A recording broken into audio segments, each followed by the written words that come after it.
Hi guys, it's Talk Back Tuesday with me, Fancy Nancy, and today I want to talk about refrigeration casing. So if you have a refrigerator that's in an area where they can actually case it out and frame it, which makes it look more custom and finished out, I happen to love this so you don't see like the side of the refrigerator.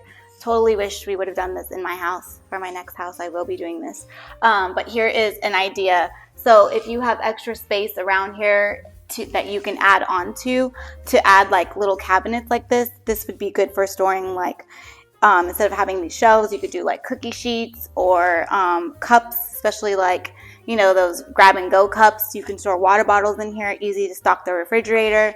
It's just something extra to add on the side of the refrigerator, and it's convenient and it also is functional. So just an idea. Let me know what you think about this, if this is something that if you were redoing your kitchen and had ways to add cabinetry or case out your fridge to make it look more custom, you would possibly add this idea. Hope everyone is living just fancier.